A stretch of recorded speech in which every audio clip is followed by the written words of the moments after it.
Today I'm going to show you how to create an assignment and how to use all the different tools within an activity or an assessment. So when you get onto Seesaw, you will have your home screen, you'll go up to your library and you'll click on My Library. Within the resource library, they have the Seesaw library where you can look at pre-made activities and assessments. They will have your school and your district library where people can share the things that they've made within your district, and community library. Under My Library will be all of the things that you have made for your class. So to create an activity, you can click right here. There are several tools that you can choose from on how you want to create your assignment, what you want to add to your assignment. If you have a separate Google form or Google Slides or something that you already created outside of Seesaw, you can upload it from your upload file and add it in there, or you can create from scratch directly from Seesaw. So when we go into create from scratch, it will look like this. Over here it gives you some extra tools you can choose from. You can add some text, you can add your voiceover, you can add some pictures. Right here you can add questions for an assessment. You can do multiple choice, true or false, poll, short answer, open-ended, or reading fluency. They have several options there for you. You can make it classic where it's a multiple choice assessment style or drag and drop. And you can make it practice mode where the students can check their work as they go, or assessment mode where it will grade them. You write your question right there and then you add some response options. Some more options is they have a little AI assistant.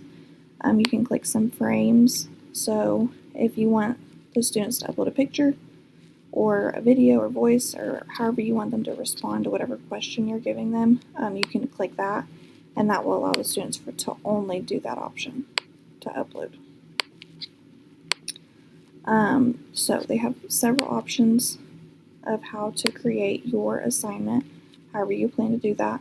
When you create an assignment, you can go to these three little dots over here and you can go to focus mode. A lot of the times I notice students having issues with wanting to draw on their assignments whenever they're not supposed to be drawing or whatever the issue might be. So there are options you can hide. So you could hide the drawing tools if they don't need them, and that only gives them the options to use these tools. So it can help keep them on task whenever they're supposed to be working. Some more options, some more specific options on how to create an assignment. If you want them to make a video response, you can click on that. They have the screen record option, voice reflection option, text reflection, student choice, so they get to choose how they respond, or a note. So this is where they can kind of add longer text responses. My favorite tool, and the tool that I want to go over the most, is the multiple choice option. So if you want to create an assessment where it's only multiple choice and it's not, a different activity where you have a bunch of different options on there, this is my favorite option. So you can choose what type of question you would like for it to be, classic or drag and drop, kind of like I explained on the last one, and then practice mode or graded mode. And then you create your text and then your options, and you can click either one correct answer or multiple correct answers, and then you press save, and then that's where your text is at. Your question is at, and you can create as many as you want. When you get done, you just press your check mark, and that is from the teacher's view. Then you go up here and you create some sort of name. So we're just going to put test. This button right here allows for students to add new pages. If you don't want them to have that option, you can turn that option off. That's completely up to you. I'm going to keep it turned on.